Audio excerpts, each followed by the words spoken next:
We have to stand up. We have to defend conservative principles every step of the way.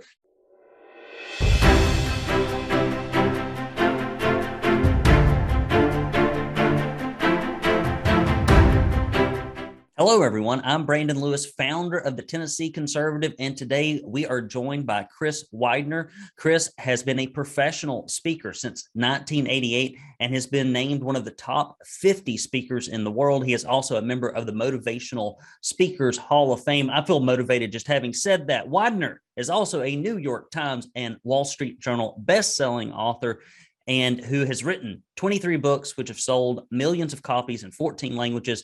He has been candidate for the United States Senate, built one of the largest conservative communities on Facebook to over 1 million fans, built a website to reach over 20 million paid views per month, and did conservative drive time radio in Seattle. Starting out is Ben Shapiro's backup. He is the co-founder and president of the American Freedom Tour, featuring Donald J. Trump, which is rolling in to Tennessee near Memphis.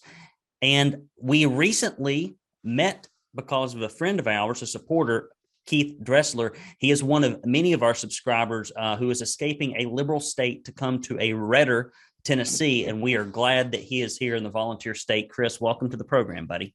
Hey, Brandon, thanks a lot. It's been great getting to know you a little bit. We met first at the GOP Christmas party when we first got here. We'd been here about 6 weeks, and we got into Chattanooga from Scottsdale, Arizona on November 12th, and we've been here ever since, and we're loving it. Awesome. Well, we've got a lot of folks that have recently moved to Tennessee. I could not believe it. We get donations and support from people in Florida and Illinois, folks that are, I guess they look into Tennessee and they're like, we're thinking of moving there. Is it really conservative, or is this just a big smoke screen? Because sometimes you get into a state and you determine something's a little different than how it appears on the outside looking in. And so we've got a lot of folks that are either just recently got here and I think they're more engaged, Chris, because they've come from a state like you have that's been terrible. If you've always lived in the South and you've been under conservative leadership, you've never tasted that, perhaps, if you've never moved out of the Southeast, but you have. So I'm curious, you've only been in Tennessee for 6 months now. What are your impressions, and what do you think about conservative state government here versus other places? Well, I got to tell you, everything's relative, Brandon. I mean, it's really interesting, right? So my first 50 years, I was in Seattle.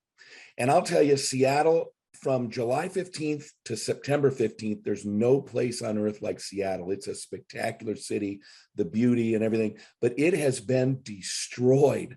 Seattle and the entire state destroyed by state government, local government. Everybody there is out of their minds. So then I moved to Arizona. So I go from a deep blue state to a purple state. And even when it was red, it was a little purpley with John McCain and some of those guys. And so then you get to Tennessee, and I spent 5 years in Arizona. Now we're in Tennessee, and I feel like I'm finally home. I mean, I really feel like I'm finally home. I don't have to worry about saying I'm a conservative. Like in Seattle, it's like a dog that's been beat, it's like you say you're a conservative and you kind of look for the hand to come at you, and so even in Arizona a little bit, but here I love it. You can say you're conservative, and even the people who aren't conservatives, they don't really mind because that's sort of the state we live in. But I think it's all relative, and obviously I know I have a daughter in Vanderbilt. She goes to Vanderbilt, and so I know that neck of the woods, there can be some more liberal politicians, the Congress people there and such. And so I know that even within a state, there's some pockets and some differences. And I just love being in the Chattanooga area, Hamilton County, where we just feel like we're home. In fact, today, we were talking about how bad it was raining. I kind of felt like I was in Seattle, except I get conservative politics when the rain happens.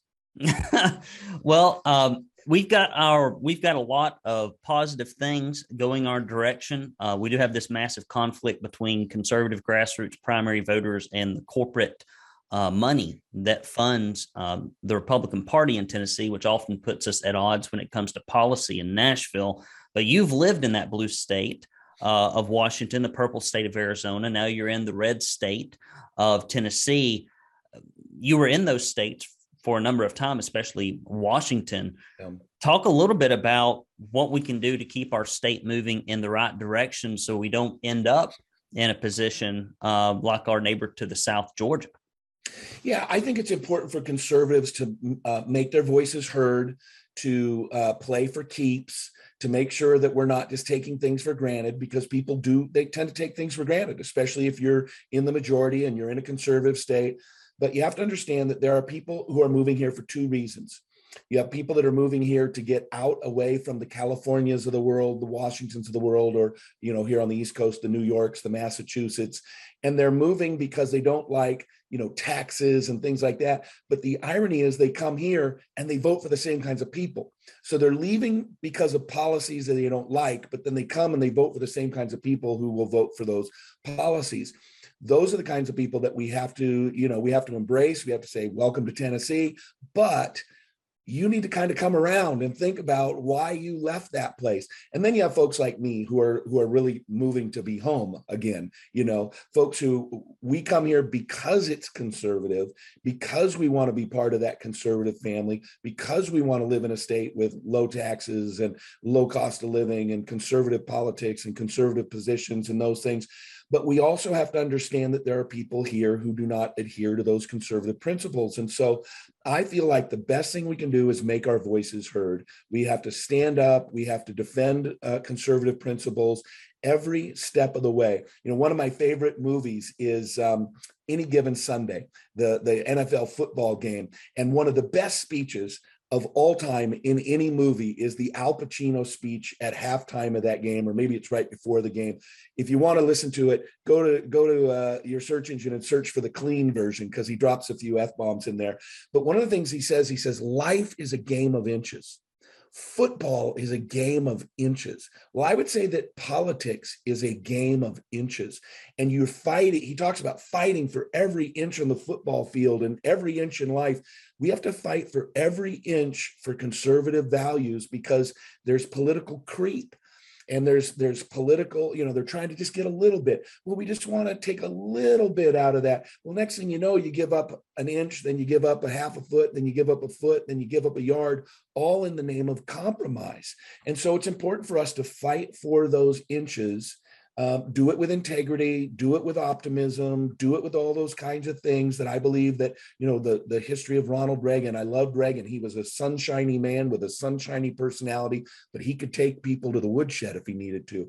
And I just think we need to make our voices heard and defend conservative values on every front, so that there's not that political creep that slowly but surely drags us to the left. Well, I agree. And apparently you wanted to do something about it as well. Tell folks about your work on the American Freedom Tour with Donald J. Trump and a lot of other very influential conservative voices. How did that come to be? And before we get off the program here, I'd like to talk about an event that you've got coming up in Memphis.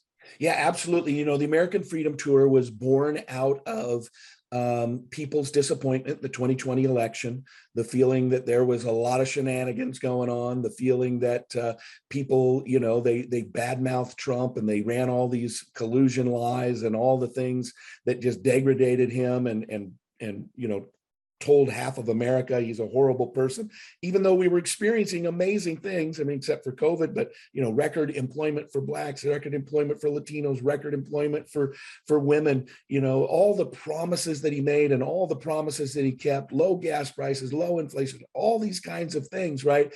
And yet we ended up disappointed with the 2020 election. And I think that people just rose up. I think that the conservative movement said, we're tired of this kind of stuff happening. And frankly, we need to be tired of it happening. And one of the things that I talk about, I get to MC the event when we do the event. And the picture behind me is our Fort Lauderdale event with President Trump a few months ago. And we always talk about it's time to go on offense. Because I feel like Republicans, and particularly conservatives, we play a lot of defense. The Democrats are great at pressure, and they'll do anything. They'll lie. Your candidate is a Russian asset. can I even believe that half of America believe that? It's just stunning to me.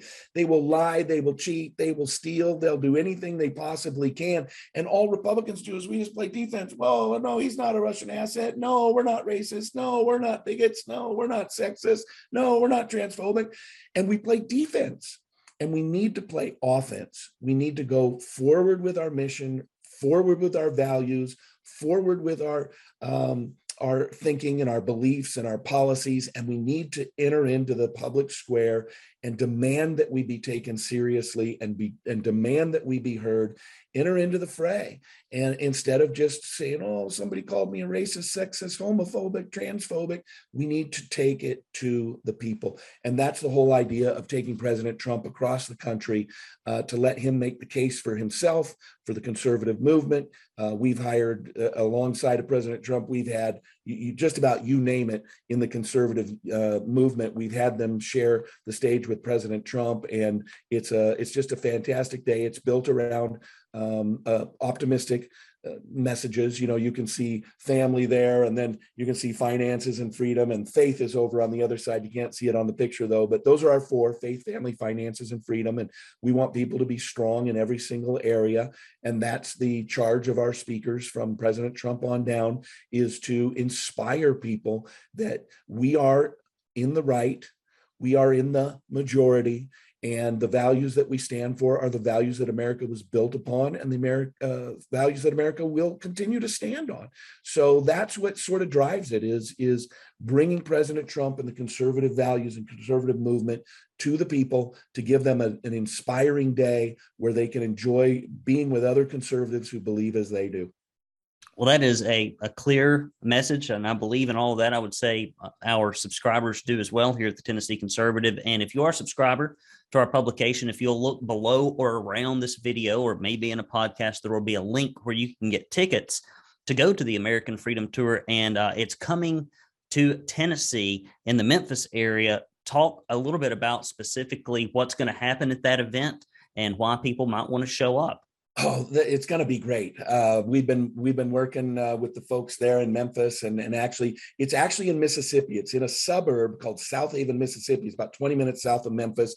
We're calling it our Memphis event, but the day is really amazing. We always start our day with a breakfast with Dinesh D'Souza. So Dinesh D'Souza, he comes in. He also speaks later on in the day, but he does a breakfast. Last one we did, we had 800 people at it, and it's usually from 7 until 8 in the morning. And he'll do 10 or 15 minutes of remarks, and then we take questions. And I get to go out in the audience, and I hold the microphone for people to ask questions directly to Dinesh, and he always gives some great answers. From there, we go back into the auditorium, and we always start with the invocation and the national anthem and a prayer for the day.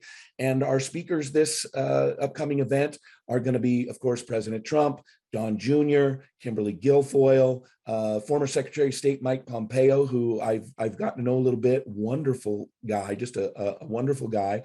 Another Tennessean, Candace Owens, is going to be there as well. So we've got a Tennessee representative. She always brings the fire. Her and Kimberly Guilfoyle, they bring the fire. I'm telling you, Kimberly, she could have been an old Baptist preacher, because man, she loves to pound the pulpit, and she makes her stuff known. She gives a real barn burner. But Sheriff Mark Lamb is going to be with us. He's the America's Sheriff from Pinal County, Arizona. He does a lot of our events with us as well. But just it's a great lineup. We have a number of other speakers.